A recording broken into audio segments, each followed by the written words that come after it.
So I was out working out at the gym last week, and YouTube flipped up a video on autophagy.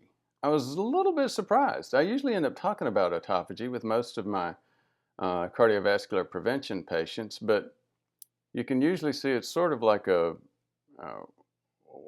yeah, I've heard of it, but I don't know what that means. So again, I was surprised very pleasantly that it's now hitting the YouTube vocabulary. This doc is a Dr. Boz. She's got a great uh,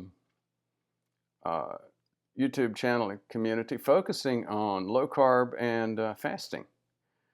It turns out just a few years ago, she was an old style internist, didn't know anything about either of those topics until her mother got very ill. Um, she ended up studying these, and she and her mother got into low carb and fasting and had a significant positive impact on her health. Now the rest of her family's into it, and she's got a large community doing it. Anybody that spends any time on internet and health-related topics usually ends up seeing some of the usual suspects. Joe Mercola, Eric Berg. I found that sure enough, Eric Berg has a video on autophagy, and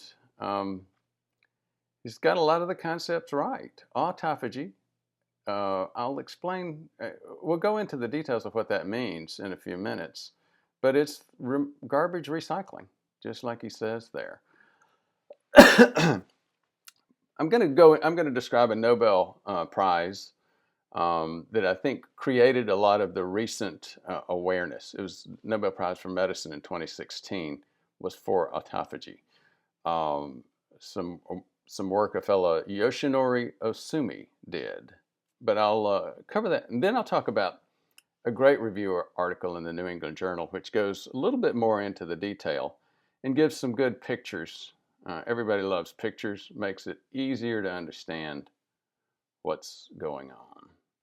But before we do, just a brief introduction. My name is Ford Brewer, F-O-R-D, Brewer, B-R-E-W-E-R. I started off as an ER doc in the Panhandle of Florida, but got frustrated very quickly because the vast majority of things that that bring people into the ER are things that should have been prevented. I decided to go get more training. There weren't a lot of places in the country that train in preventive medicine. Most of it's just focusing on a cure. Um, I went to Hopkins, ended up running the program, and still am loving doing prevention.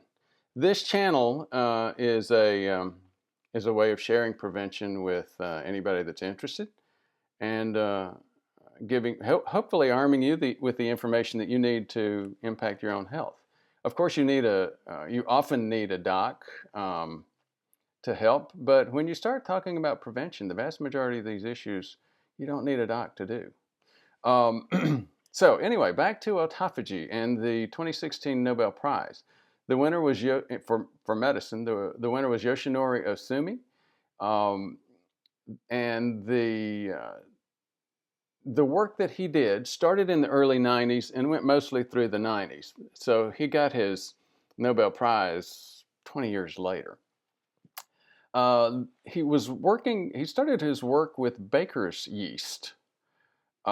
He first identified the genes essential for autophagy, then the enzymes, and went on to elucidate the mechanisms in yeast, and then showed that there's similar machinery and processes and mechanisms within our cells.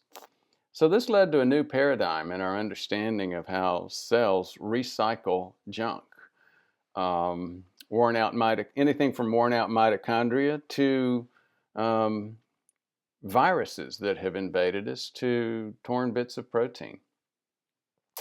So cancers, neurological diseases, and as some people like Brad Bale and Amy Deneen and some others have been saying for decades, also cardiovascular disease.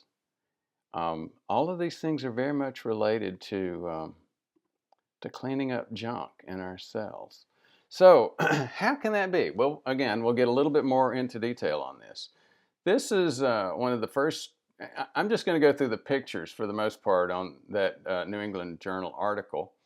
And I'll give you a link to that article under the video. This is first, this goes into the process. And again, as you start looking at it, it's very, very helpful. The first part is called an autophagisome, or a phagophore. It's vesicle elongation. In other words, there's a phagophore. This is a little pocket here in the cell. This green thing is a mitochondria that's broken.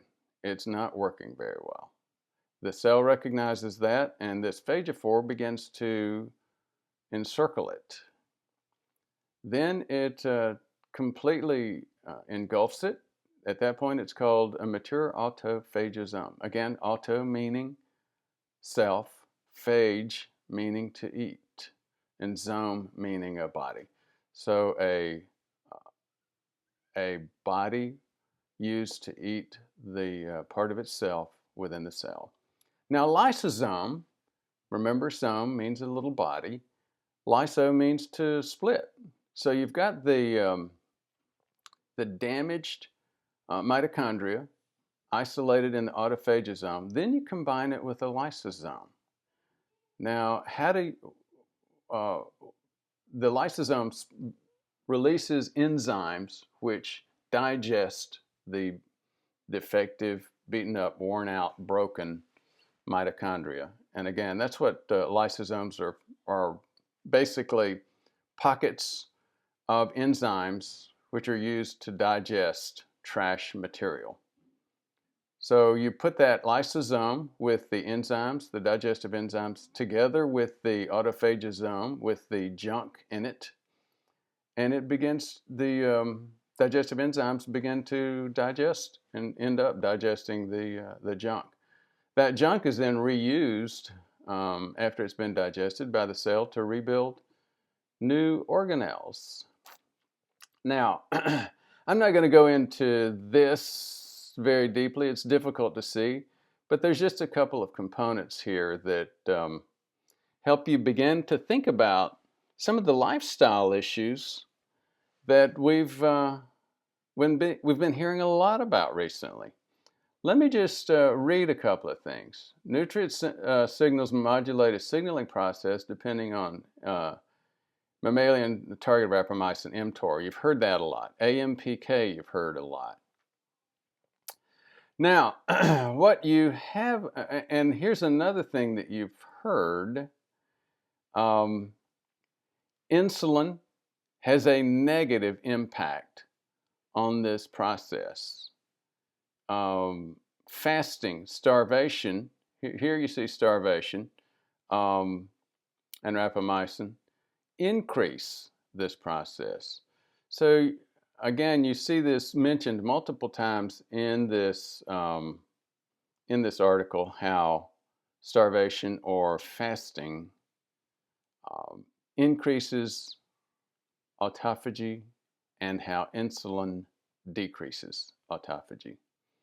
Again, so now you're beginning to connect the dots.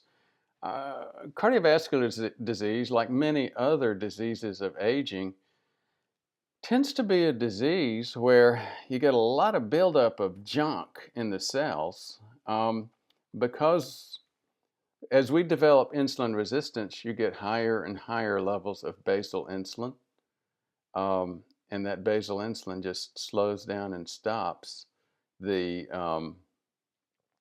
autophagy process.